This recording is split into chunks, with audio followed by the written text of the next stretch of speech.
43 colectivos do sector do mar volvense unir para lanzar un SOS polas rías galegas. Como veñen denunciando dende hai anos, precisan de medidas urxentes que as protexan e garantan o futuro dos sectores que viven delas.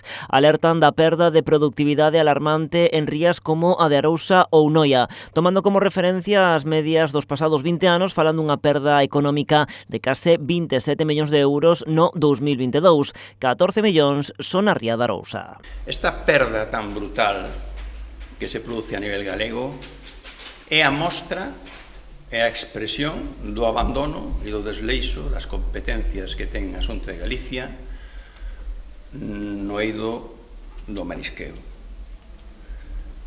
Temos demandado desde hai moitos anos un plan de regeneración urxente para o marisqueo de todas as rías.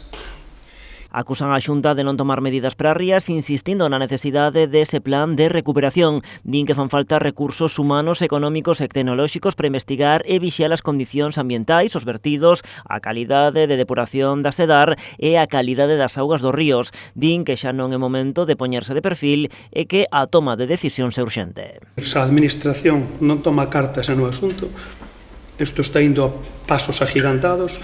Eu calculo 2, 3, 4 anos, o sector do mar vai a quedar desierto. 4 anos, eu botolle 2. E vamos a caer nós, e pois van a empezar a caer todos os sectores, todas as pesquerías, unha detrás de outra.